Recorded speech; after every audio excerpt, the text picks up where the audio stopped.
out today. If you watched the CFP selection committee last night, you know that there are a lot of living brain donors in the world, and they have jobs. How did they get it so wrong in some places and so right in others? Just wait until this rocks. What does that say? This kicks in. There you go. It's a giant cup. It's a giant cup. Look, folks, got a great one today. Do us a favor. Take a picture with your cell phone. Be cool, okay? Take a picture of the QR code. We're on Twitter, Facebook, and YouTube.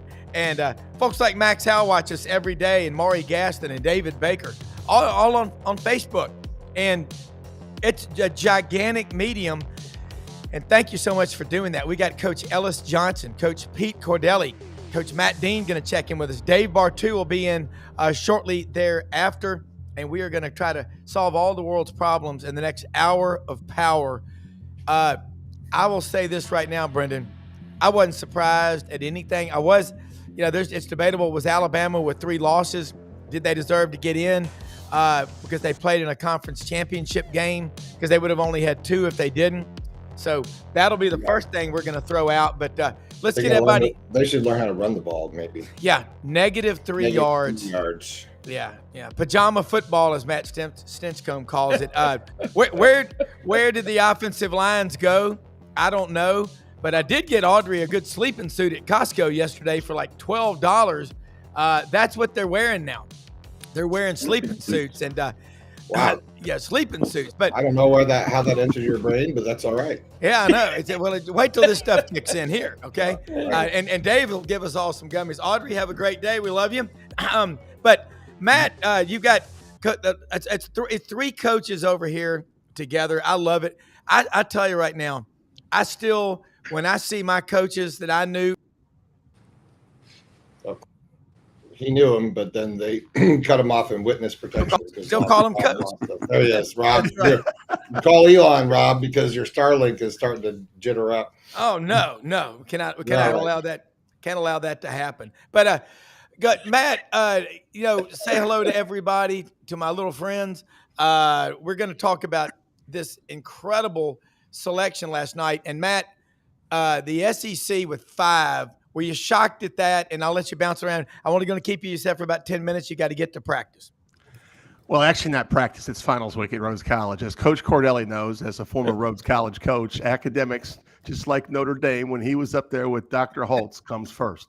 But for me, it's an honor to be on with you guys. I'm normally a Thursday guy. I've done this 3 years with Rob on Thursday. 6 years. Is it 6, man? Yeah. It's just like dog years, whatever. But anyway, you guys, I listen to you on Mondays. You may be the best hour of my week. So I said, Brownie, I need to get on with these guys. I haven't seen Coach forever. Yeah. But I had a quick thought, and I wanted to bounce it off to the much more experienced coaches in this room than I am. So, like, if you look at the conference championship games, everybody fell except for Bama that lost in the game. Ohio State went to 2.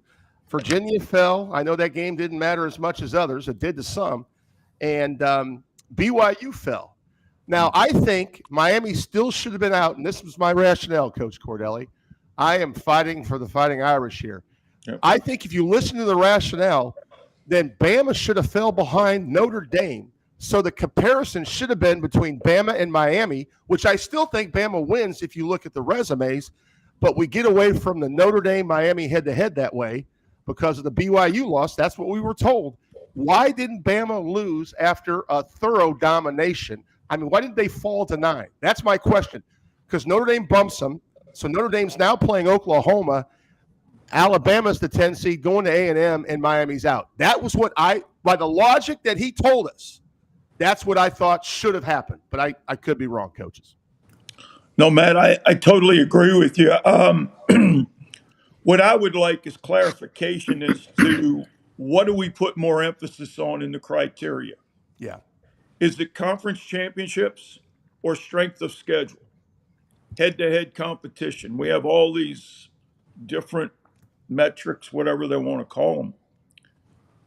I cannot believe when you go with strength of schedule, all right, obviously Notre Dame not being in a conference, but Notre Dame is 11th in strength of schedule. Right. Indiana's 1, Ohio State's 2, Alabama's 3, Oregon's 4. I understand that. Let's go back to conference championships.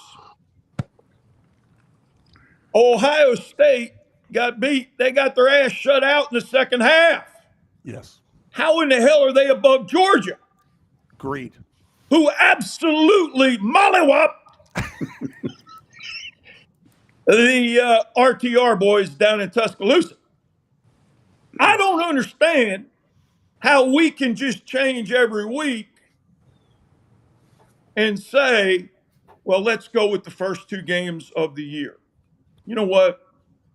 Agreed. Take a lesson from college basketball. And Coach Dean, you were the best head basketball coach at Rhodes, and now you're back, and those girls will benefit from your knowledge. But why in college basketball, they play 30 games basically, right, Matt? Yes, sir. Why does the selection committee go with the emphasis on the last 10 games played? That's who we are. Number one, your team changes. Absolutely. Whether it's personnel, injury, or scheme. Teams get right hot at the right time. A third of a college football schedule with 12 games is your last 4 games. Alabama, in the last 5 games, has rushed for 550 total yards. Total. Sane has thrown 6 interceptions and had 2 fumbles. All right, excuse me, Simpson. All right, Simpson. Yes. Strength of schedule, though, they're 3. I got all that. But you can't tell me that Miami, Notre Dame, and Alabama aren't different teams here on December 8th than they were August 31st. Bingo. College football has been behind the 8 ball forever. They don't play preseason games. They don't have jamborees. They don't have scrimmages. Ellis knows this because you're still working through the month of September to get the right personnel on the field. And even now, with the transfer portal, you're trying to figure out who fits and who doesn't. And October is when you fit. Your best football should be played in November. And I don't want to hear about Notre Dame's schedule. You know what? All those kids played what was presented to them. Yep. And don't give me that crap. They should be in a conference. They've nationally recruited since 1928, and it's worked out pretty damn well for them. I think, how in the hell do you put James Madison and Tulane in ahead of if it's conference championships, then why is Ohio State still above Georgia? Yeah.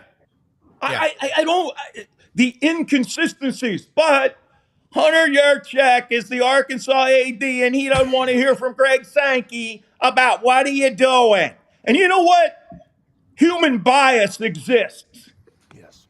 Hunter Yurchak is holding on for his job. He's hoping Kevin Scanlon doesn't kick his ass out and get moved up to the AD, since Scanlon runs the Razorback Foundation and holds all that money at Stevens Inc. in Little Rock. On the river. Yep.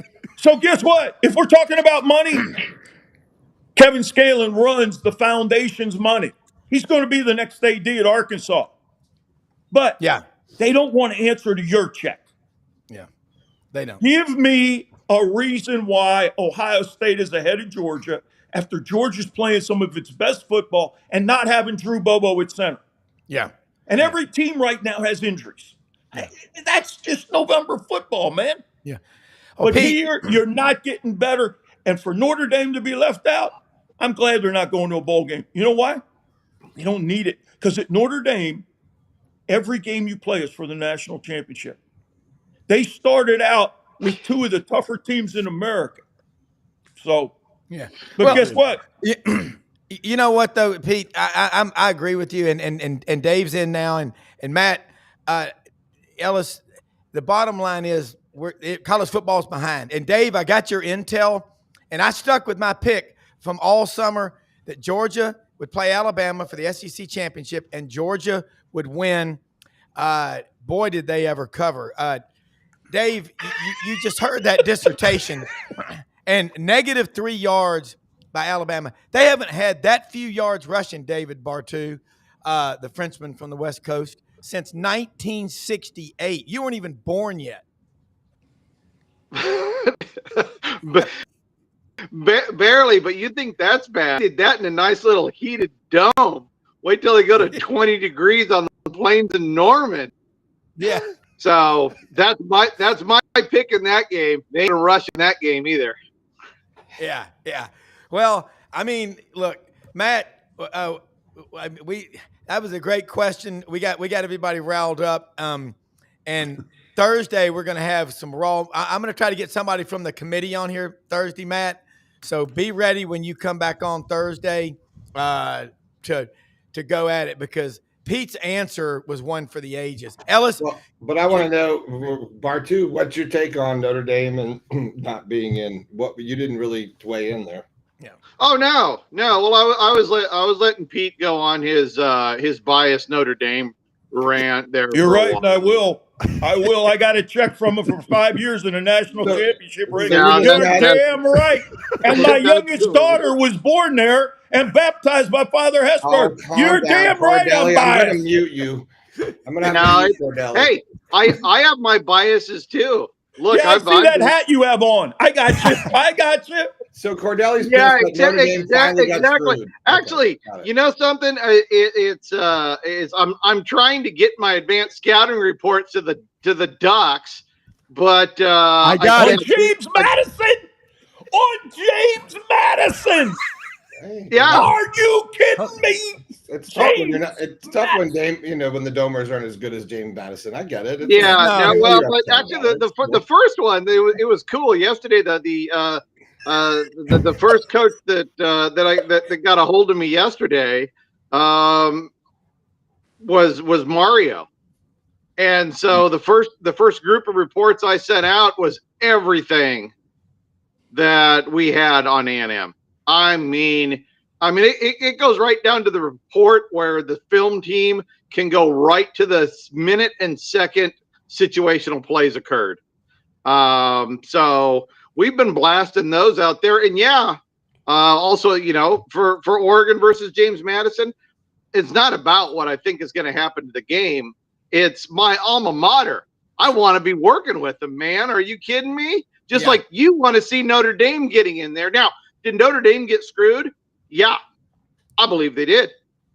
And that was one of the national championship contenders on paper, because they have the performance level, they have the coaching level, they have the recruiting level to win a national title. The only other teams that are in it that have those numbers are Indiana, Ohio State, and Texas Tech. That's it. And I think it's interesting with Notre Dame, they have such a strong run game, and the number one issue for a lot of teams out there is run defense. So not only did they get rid of one of the top 3 offenses in the country, they just got rid of one of the most balanced teams in favor of a team that lost 3 games, that had a bad loss, one of 2 bad losses in the top 20 on their resume, has lost 2 out of 3. The one they did win was a sub 500 team that they barely got by. We ran the regression and information through the last 12 years of college football playoff rankings, final rankings 1 through 20, the last 12 years. So 240 teams, every strength of schedule, every game control, every win, every loss, every top 25 win. The Bama at their current ranking level is literally the most out of bounds of the data in 240 teams over the last 12 years. Wow. Ellis, you're way in on what they did. This is great stuff, man. Well, awesome. First thing, that's what we talked about several weeks ago. As long as this stuff's done by committees and personal feelings and all this stuff, and I definitely think they're human influences. The last time I think we were on with Matt was the last time we had the playoffs, and it took a basketball guy to have some insight as to how those seedings fell. And it was something I hadn't even looked at. I was just looking at who got in, who didn't get in, and he was looking back at who got play who, in the first rounds. We probably need to hire some basketball coaches and get the hell out of the way and let them set up the brackets. Right.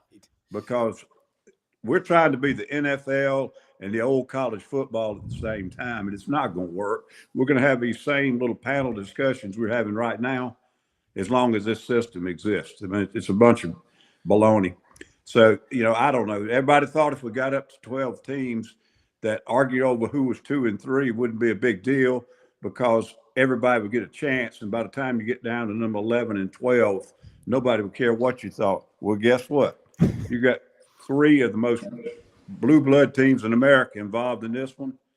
And it's going to make them do some things really drastic, I think. It's got to change it a bunch. Yeah. Well, the bottom line is, Dave Bartoo, if you went like Lane Kiffin, speaking his name is scary, but he said 1 through 16 straight seating. Does anyone on this panel here like straight seating? I do. I'd say let the best fight it out. Something, every action, there's a reaction. Okay.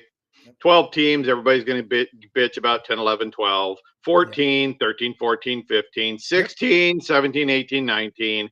It's just going to be the same thing over and over, right? No matter how you tweak it, there's going to be somebody that's butthurt because they're let out, because they're just one play away from not getting in and so forth. So, it's almost, I was thinking about it. How do you make it simple? Because I agree. When there's a committee, you're putting in the hands of somebody else. It'd be kind of cool if it was sliding. Is certain win total, some sort of line in the sand where, well, this year there's 12 teams that qualify. Let's roll. This year there's 14. Here's how we're going to play it. I know that's not plausible. But it would be nice to have some way where everybody knew where they needed to be at the beginning of the season, regardless of the outcome, and that things moved to put teams in and out based on some sort of line in the sand. But, there's no perfect answer, and there never will be.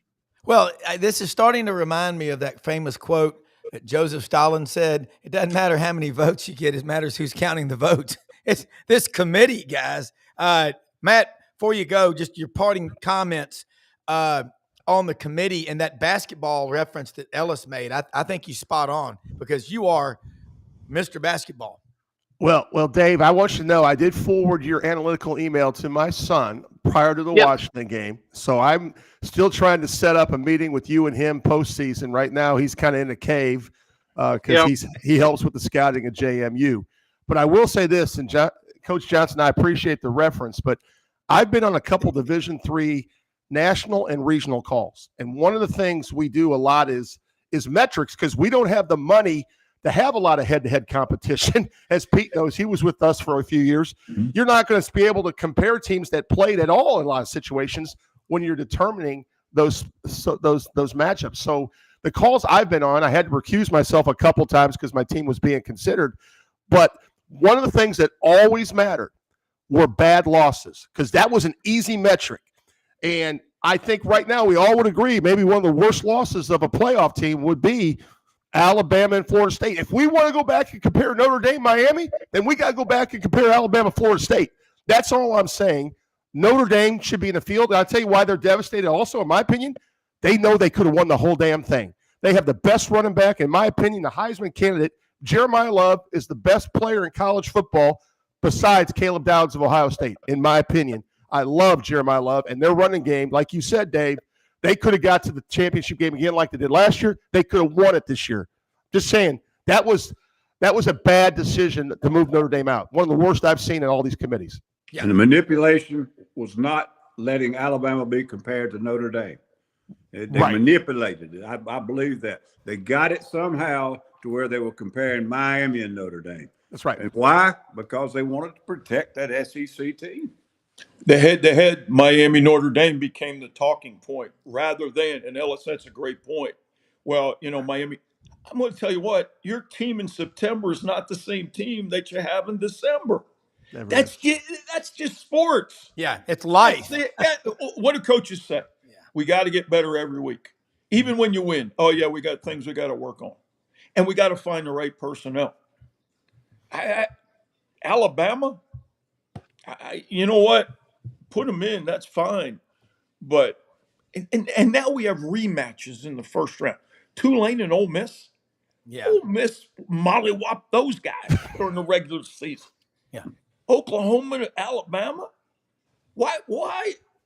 And then, look, I'm all for Notre Dame getting in, and I agree with Matt, and I agree with Dave. For them to say we're not going to a bowl game, that was a player's decision. A team decision. They had a team meeting, and you know what? College football is not better off for it. What I would really like to see is after these 12 teams get in, 13 plays 14, 15 plays 16. Dave, going back to your point, or if we had just seeding, get the highest ranked teams playing each other in the bowl games. Yeah. What's the number one concern right now? We don't have good enough games in the bowl games. Bowl games are half full, other than the parents of players and the band. You know, I mean, come on, man. We can do this if you take those higher ranked teams. And 13 versus 14 goes to the bowl game that pays the most. So you get the most money. There used to be a time when bowl games, the payout was printed. They don't do that anymore. Yeah. They don't do it anymore. It's like the Citrus Bowl was number one and then somebody else. So 13 versus 14 goes to the highest paid bowl. Hey, bowl committees, you want to get your best team? Pay more money. This is America, man. You know what? You want the best? Pay for the best. Yeah. We're doing it with NIL. Yeah. Texas Tech. I mean, wow. Yeah, watch Landman. Dave, along that line, and again, that intel that you sent out, I sent it to Frank Duffy and Doug Dean and the guys on this group here. You sent it. That was powerful stuff. Kirby Smart, best defensive coordinator in college football now that Ellis is retired in the last 15 years, because Ellis was a badass. I mean, Ellis, I'm just talking to people who played under him and people that were GA. It's really cool to talk to Travis Williams, who was your GA in 2013 and 14. And I hope he gets back in at a place where they will put NIL money into defense. But Dave, there's always going to be an argument. That's what makes college football so great. Kirby Smart's teams, they just play the full 60. They weren't this or that. Pete's exactly right. In everything we do, we get better. Every repetition's the mother of all skill. By the committee doing what they did, they're ignoring all the tenets of what makes sports what they are. Can you extrapolate anything from what I just said? No, it is, you know, to me, when I'm looking at the committee, you know, there's really not a lot to talk about other than those last three teams, you know, and I know Pete was going off a little bit about Ohio State, but to me, that's tomato. You know, 1 through 8 was literally by the book. You know, I mean, myself and my team, we don't watch the games, and we've just been using the same math formula for 12 years, and it's been almost exactly right every week, 1 through 16. You know, the two weeks before, the anomaly was moving. You know, everybody won, but Alabama moved up and Notre Dame moved down. And I went to Twitter and I said they toggled something outside the numbers. And I even you can go look at my Twitter account. I wrote that it appears they are moving Alabama not up, but Notre Dame down, anticipating a BYU loss to put Miami right next to Notre Dame to call it head-to-head, and Notre Dame is going to be out. I wrote that last Monday, right? Not because I believed it was going to happen. It's because having watched the numbers and committee behavior for over a decade, that's what my gut told me was happening. Did I want it to happen? No, I didn't.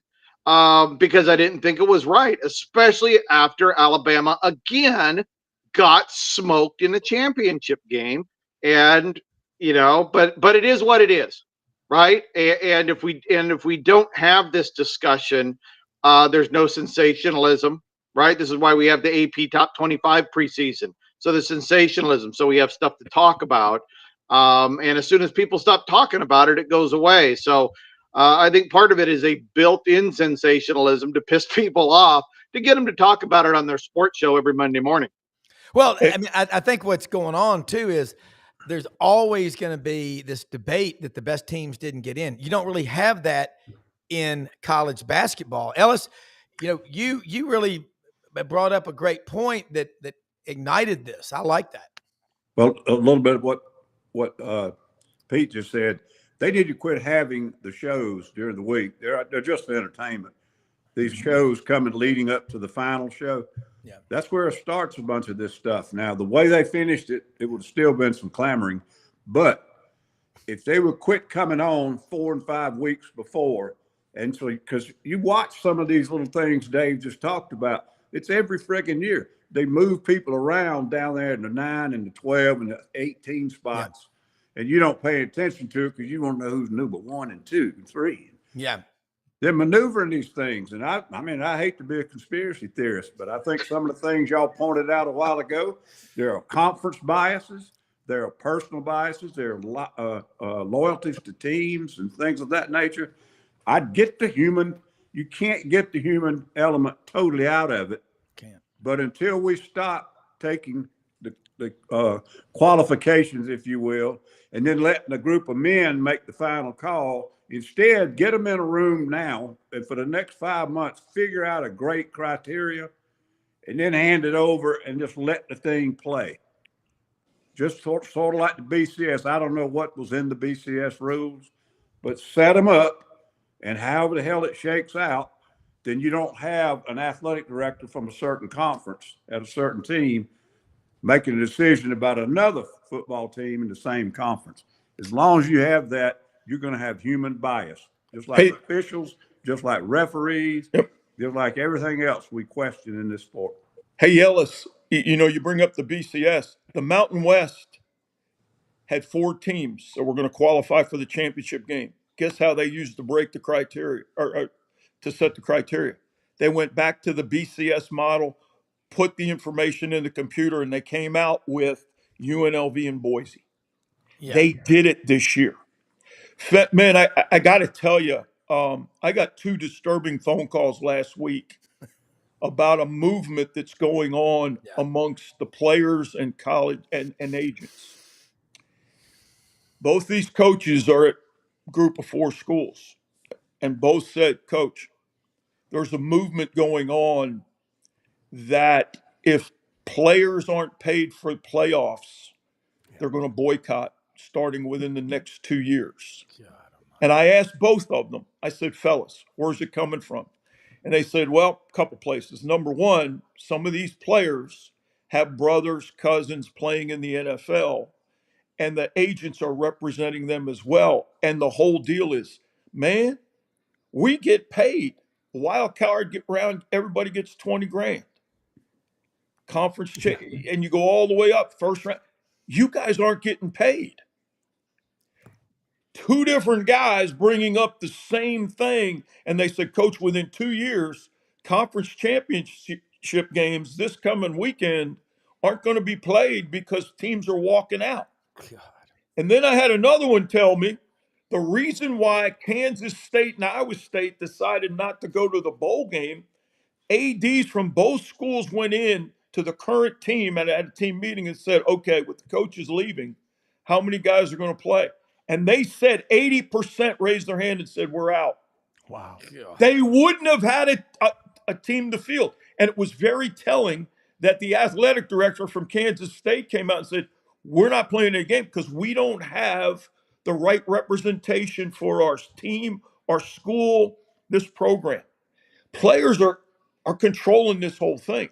But number one, unless players get paid, starting for the playoffs and bowl games, they're going to boycott. That is in motion right now. And so, the other thing you got, early enrollees, Ellis. These guys enrolling now in January. Guess what they're wanting? Money. So now you got a couple of them said, well, Coach, look, I know I don't get my contract till July 1, but you got to pay me January to June.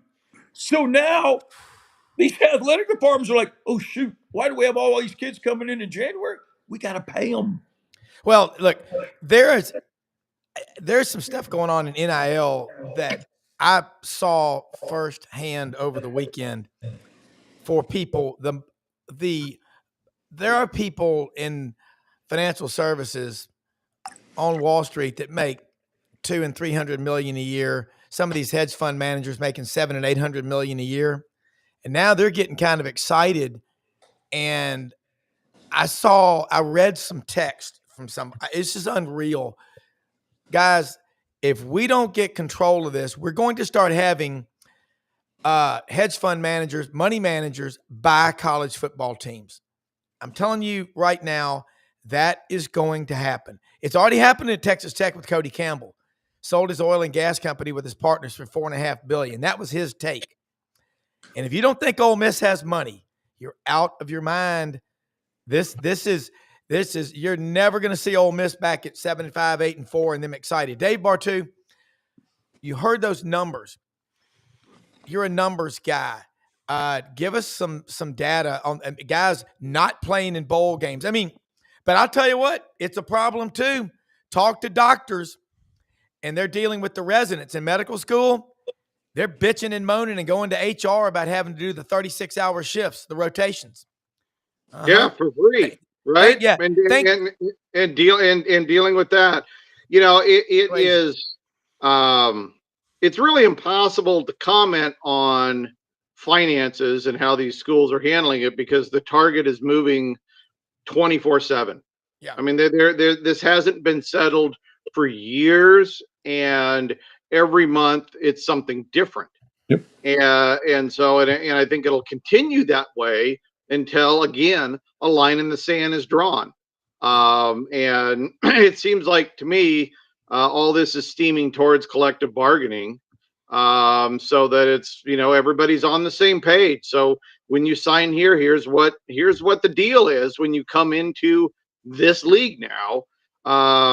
And I think it's unfortunate for everybody involved that the sport, the system is so discombobulated that really year over year the change is so deep and affects so many people. It's hard to get a grasp on it. Look at it. We're talking about something that's coming down the pipe, and none of us have an answer to it. None of us knows what it means in terms of the future or where is this money coming from. I get it. Yeah, you want to get paid for the playoffs and bowls. Cool. Where's that money coming from? There's only one body that can be robbing Peter to pay Paul. And maybe this is where this private equity is coming in and trying to turn college football into the NFL so that traditions are gone and nobody cares until it gets to the playoffs. Yeah. There's only one body that can actually put that line in the sand you're talking about, and it's got to be a congressional law. I mean, that's how it's just got to be like the NFL. If it does not come from that, you get your butt kicked in court every time. Yeah, they're going to side with the kids every time. Yeah. How did we? And Matt, I know you want to say something about a coaching move. This is a big deal, but I can tell you right now, y'all all see it. I see the money. I mean, I'm going to have a little group call with y'all after the show and tell you something, and it'll blow your mind. I don't even know if I don't want to say it on the air. I think it'll make people cry. It's so out of control. But Matt, talk about a positive thing in the coaching change, because we better get some structure. Congress could screw up a 2-car funeral, but we got to figure out something. Maybe the Supreme Court, but they're never going to go against life, liberty, and the pursuit of happiness. That's how this all started, Matt.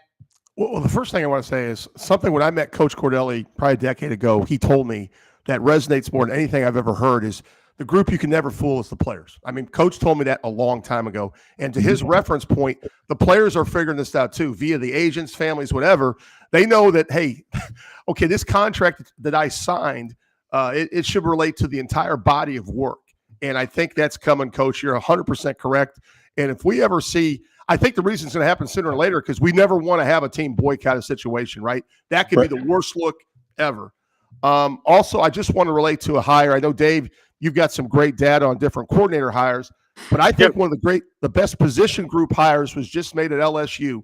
there's a man named Elijah Robinson who I have a lot of respect for, played for Joe Paterno at Penn State. He was with my son at A&M. He's a D-line coach. I remember in preparation for a bowl game, it may have been the Orange Bowl when A&M was playing North Carolina, we had a young man named Justin Matabuke who now is with the Baltimore Ravens, and my son was working with Elijah on a presentation to convince him to come back for his senior year so he could go from like a second-round pick to a first-round pick, right, whatever the deal is. But I just think Elijah Robinson will be one of the best recruiters, and you may not even hear his name because you're going to hear about the OC, the DC, and Lane. But Elijah Robinson is a huge hire of a great position of need. I mean, you get a great D-line coach. We all think about how important the line of scrimmage is, but Elijah is even a better recruiter, and he's a great human being, and he took care of my son when he was first in the industry. So that's really just what I want to pass that along to you guys because I thought it was a big hire. And also talking about your son. Elijah in our system, just to let you know, Matt, I mean, we've been grading coaches since 2010. We have over 15,000 coaches in our database. Elijah Robinson, active defensive line coaches, is the top 3 grade in the entire country. This is one of the best defensive line coaches. He is borderline 5-star coach, which is nearly impossible in our system. And he is absolutely a star, in my opinion, at least on paper, right? On paper, you and your son, you know the connectivity, but that guy, and I love the unit guys, right? Yeah. Because Blake Baker, I wrote my article on him and all the data on him as a DC, and I just added in Elijah and a little bit of note on him.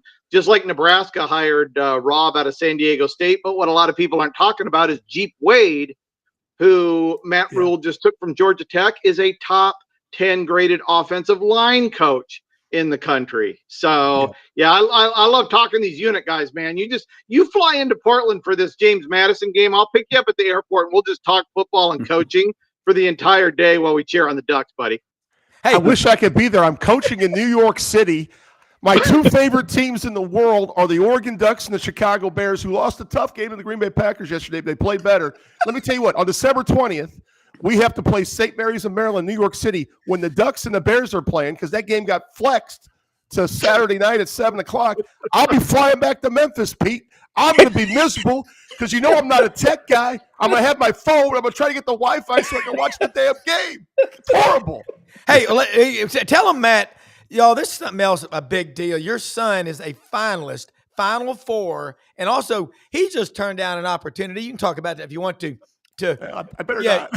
No. I'm just saying it's an incredible story right here, real quick, and then we're gonna get back rapid fire on this Monday. First off, I want to say thank you to all of y'all for sharing your time with us. I'm getting chills just hearing this because y'all are so smart. There's a lot of intellectual power here, and we got the best executive producer, Brendan Martin, behind the screen here making this happen. But Blind Squirrel Sports, any thoughts on Greg Sankey not congratulating Kirby's Canines on winning the SEC? If I'm not mistaken, he also failed to congratulate them last year after handing over the trophy. As Auburn football coach Alex Golich would say, "Niet, I know nothing." But anyway, Matt, talk about that real quick. Yeah, I try to not brag about my kids, but I got to do this one thing. Football Scoop has these finalists, Dave and Pete and Ellis, for kind of like behind the scenes people, So Tyler is one of the 4 finalists for DPP of the year. And he's had some opportunities, Dave, as you know, with some of the coordinators moving at Oregon. And, my son doesn't call me very much. But when he calls me, it's always related to a job, Pete, because he wants my opinion. I said, "Hey, you're married now, boy. That's not my conversation." But I told him, when you're working for the best GM in the business, Marshall Malco, who I got to know really well, and Dan Lanning, guys, I got to tell you what, I've been in that building several times. He is such a leader of men. He combines analytics with leadership and obviously resources, as we know with Phil Knight. It's fun. And the only thing that I don't like about him being in Oregon, to be honest, it's a hard flight, Dave, to get out there. For me to get to Eugene, Oregon, man, and it's not easy. But it's been a really – hey, Pete, he remembers you well. And when he got in the industry, he went with Coach Dickey, had hired him to A&M to work with Jimbo. He was with there 4 years. The last year he was there, they had the number 1 class in the country. Marshall went with Lanning. They're really close to Oregon.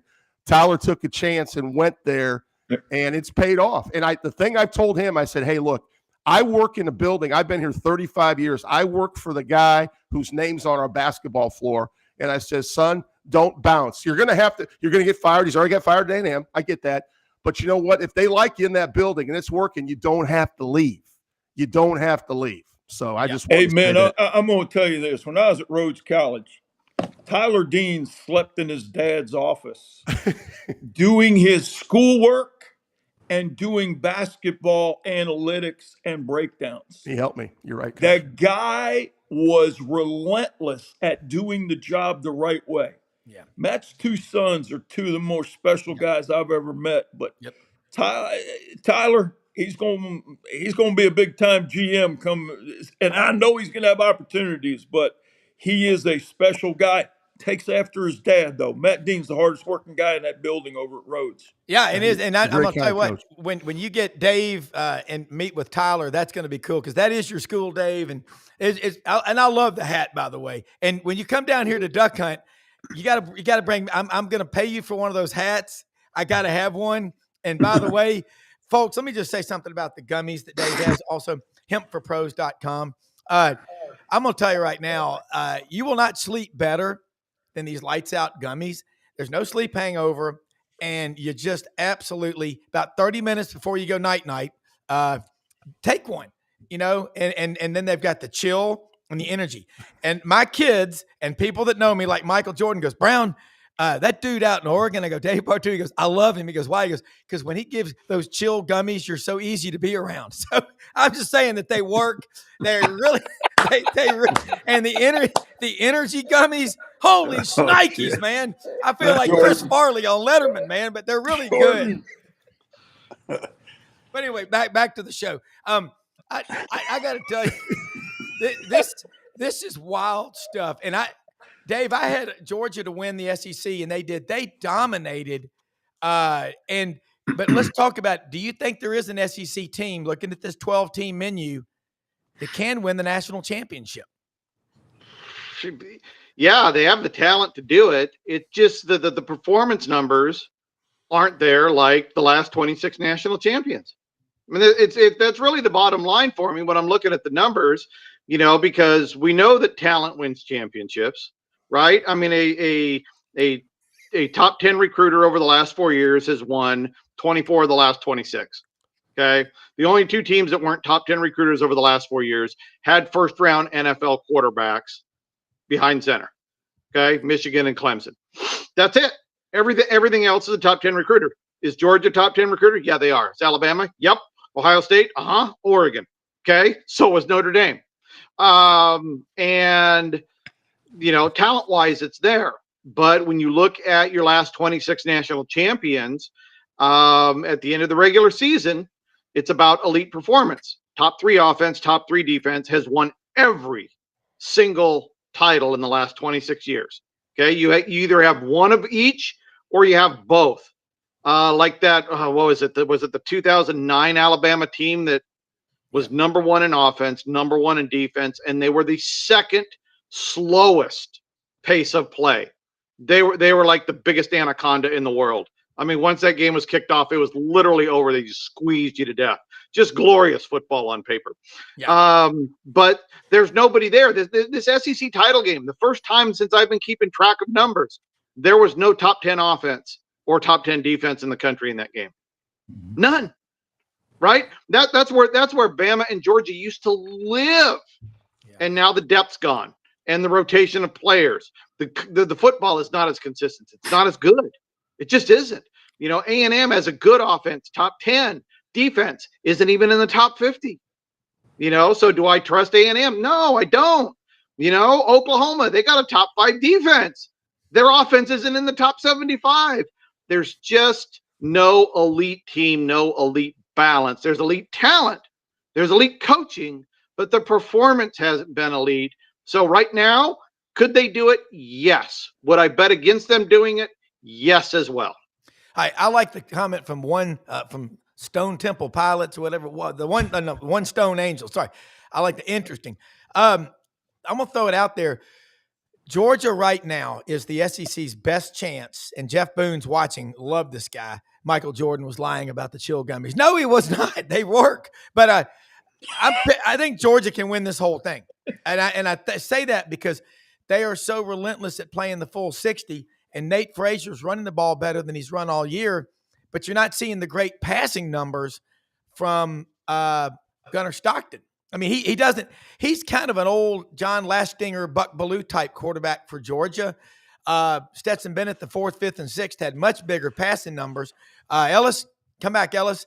But I just – man, that's the best. Is there any other team out there in the SEC? Can Ole Miss do it, the Orphan Brigade, without a coach?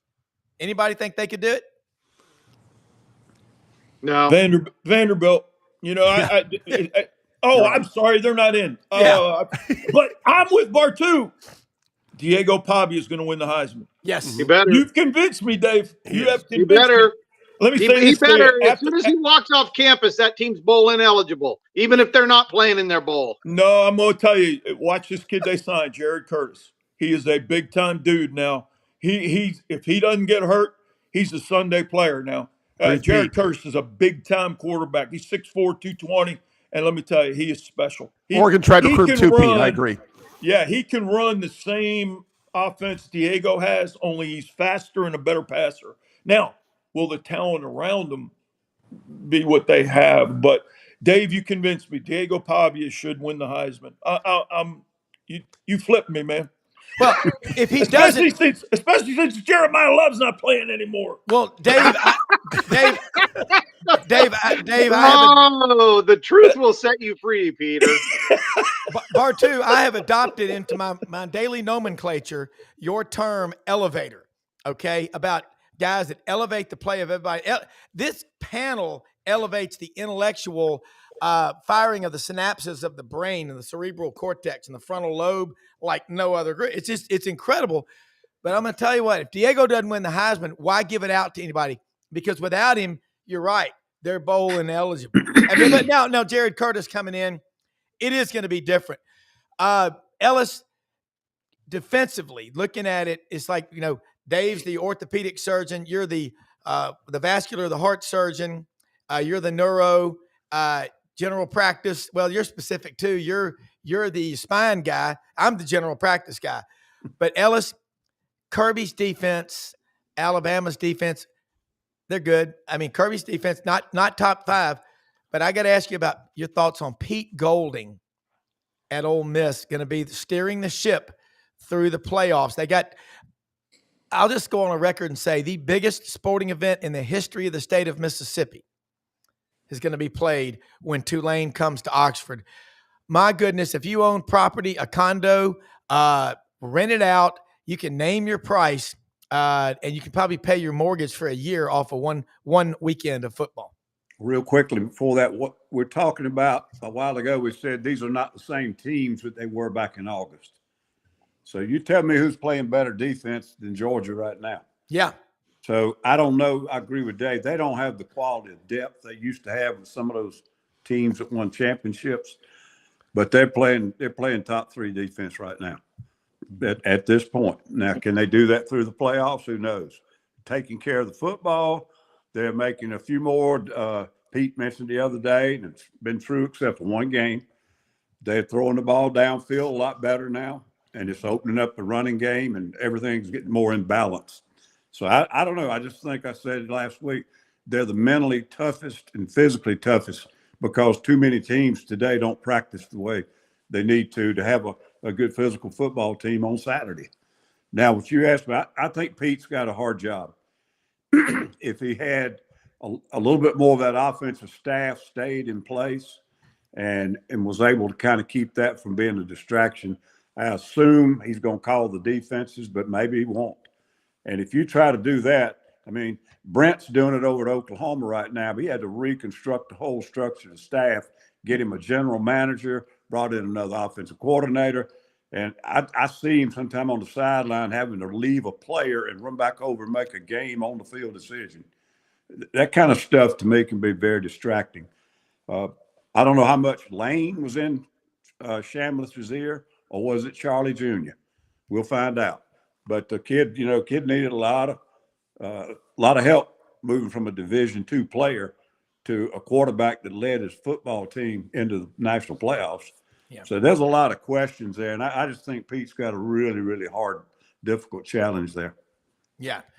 As far as Dave, do you have a favorite to win this whole thing right now? And again, folks, if you're a coach or an athletic director, you're watching, and I know some of them are, hire Dave Bartoo. Quit trying to pull your hair out, trying to figure this stuff out. Hire him.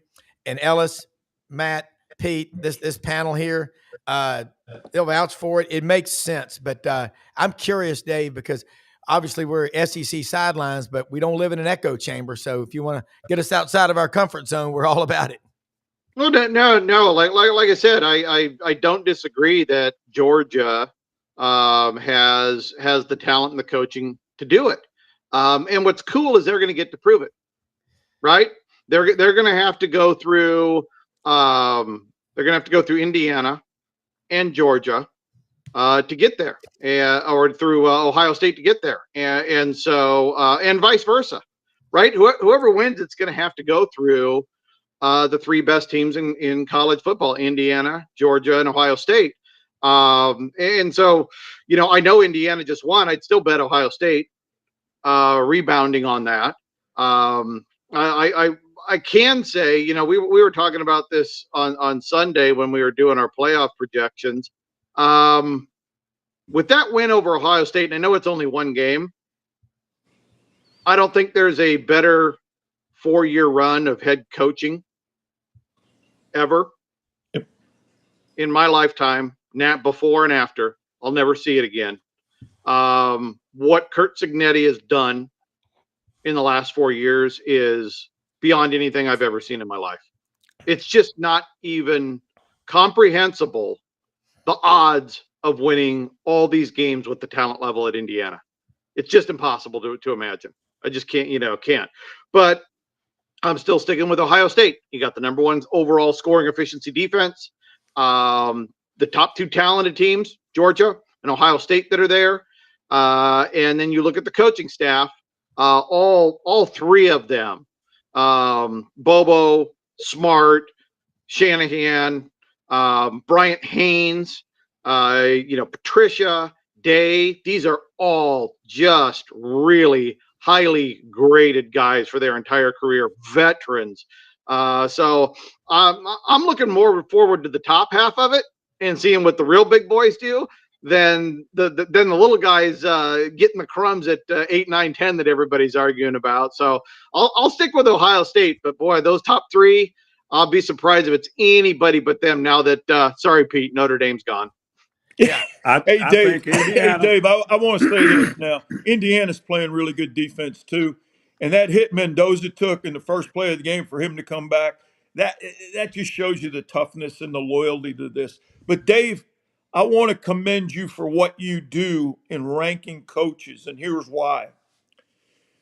The greatest insight I got into coaching was my 2 years as a scout for the Dallas Cowboys, because I'd go to different colleges and watch them practice, but I got to watch assistant coaches coach. Matt and Ellis will tell you, we hear about guys when we're coaching. We never see them until sometimes we get to coach with them. Right. And then you go, oh my gosh, this guy's a lot better than I thought. Or, oh my gosh, this guy's not as good as I thought. What you do in ranking those unit coaches is outstanding. And any AD who doesn't use you is at a disadvantage. Because I'm telling you, until you actually work with these guys, you don't really know. It's like players, like Matt said, the one group you never fool are the players. They know who they can trust, and they know who's full of BS.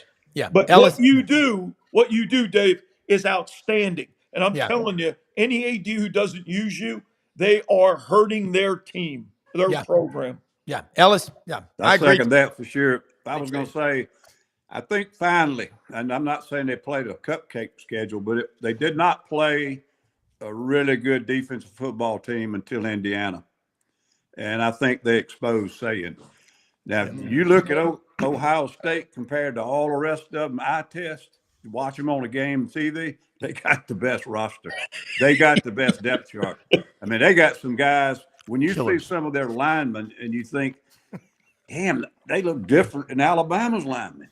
Yep. I mean, they really do look different. That quarterback has concerned me. I ain't concerned about anything about him, but that quarterback to me is a very average player, and they're just the surrounding cast elevates him. Mm-hmm. And Indiana got to him, and I think that's the formula. If you can hang in there like Indiana did, you can get that quarterback to play subpar level, and you can beat them. When you have the two best receivers in the country with Tate and Smith, and you can't get them the ball any more than that, come on, dude. Yeah, unbelievable. There's a reason why he's not at Alabama anymore. Yeah, and there's a reason why Diego Pavia should win the Heisman, Dave Bartoo. Yes. I mean, I think he's trying to come back again next year. And I don't know if he is or not, but and I don't know if he'll play in the NFL or not. That doesn't matter, does it, Dave Bartoo? No, it doesn't. Matt, Matt was wanting to chime in. Matt's got something on his brain. What you got, bud? No, I want to ask Pete and Ellis, my college football coaches on the panel today. No one's talking about 2 trips in the red zone, 3rd and 4th and 1, the play calling for Ohio State. They got nothing in the second half. Mm-hmm. And I think Ellis is 100% correct. We saw up close in a national limelight against a really good defense. And I think Aiden Fisher, the middle linebacker, Mike linebacker, whatever, for Indiana is a really exceptional football player. But Ohio State, I don't think they really – I mean, I think you can learn from a loss. I think you can get better from a loss. But, man, guys, I mean, they should have won that game. They should have scored at least 6 points or maybe 10 in those 2 trips to the red zone, Pete, right? It was Mike Hartline's mind down in Tampa. Right. That's exactly right. Hey, look, Lane Kiffin got fired because he was concentrating on a job in Florida. And they fired him. Yeah. So if Georgia plays Ohio State in the semis, I'm taking Georgia. There you go. I just think, by the way, don't be surprised if Miami, now that they're a very dangerous football team. They got a lot of dudes as well. Could Miami beat A&M and then have an Ohio State game where that's a heck of a game? It could be Miami-Georgia in the semis. I'm just saying. If Carson Beck reverts back to the old Carson, Miami's in trouble. You're right. Yeah. You're right. Yeah. I agree. Yeah. It all goes by the quarterback. Yeah. Ellis? One quick little thing. When I look at the brackets, if I could pick my spot, I like what Oregon and Ole Miss have because they're going to get to play. Yep. And I really think with college kids, you skip 4 weeks, you could lose it. Yeah. If you get to play this first game and you're playing a really lesser opponent, so you're not going to hopefully get beat up and or in danger of losing, I think it's an advantage. I think with college kids, I'd rather be playing. Yeah. Dave Bartoo, great stuff today, man. Tell again how people can get your gummies. Well, it's my collaboration with the NFL alumni. Everything there is built for pain and sleep and aches. That's at himforpros.com, the Pro Athletes Hemp Association. You use the code Friday 2025 for the rest of Christmas season. You get way more than 25% off Friday 2025. But everything that we've done there has been to help the aches and pains, the sleep, the mind of NFL alumni. And man, I've worked with a lot of guys that got beat up there. So it's great stuff. Hey, Rob, I ordered the lotion, Rob. Yeah. And my package came and I had a handwritten note on the back. Well, you know what it said? Go Irish. Thanks, Bartoo. Hey, I got the roll on. I got the roll on for the pain, for the shoulder injury that I've got. And I've been using it. That stuff works and it doesn't smell. It's not icy hot. It doesn't burn you. It works. It actually works. Lemongrass, man. But I turn it over and I'm going, oh my gosh, go Irish. And then they don't get in. Are you? I jinxed him, Pete. It was me. Yeah, it was me. Hey, for everybody, look, most often we see the face of Christ in the least among us. We're the most blessed people in the greatest country in the history of the world. Cannot thank this panel enough for what y'all do. Every week we do it. And for executive producer Brendan Martin, there you go. Oh, let's go, baby. Flip the O. Come on, Pete. Flip the O. Go Ducks. Go Ducks. Here we we go. Here we go. All right, everybody. See y'all tonight. I Thanks. love it. Have a great day, everybody. I will play like a champion. I will hunt like a champion. We put that up in the Duck Club. I will hunt like a champion.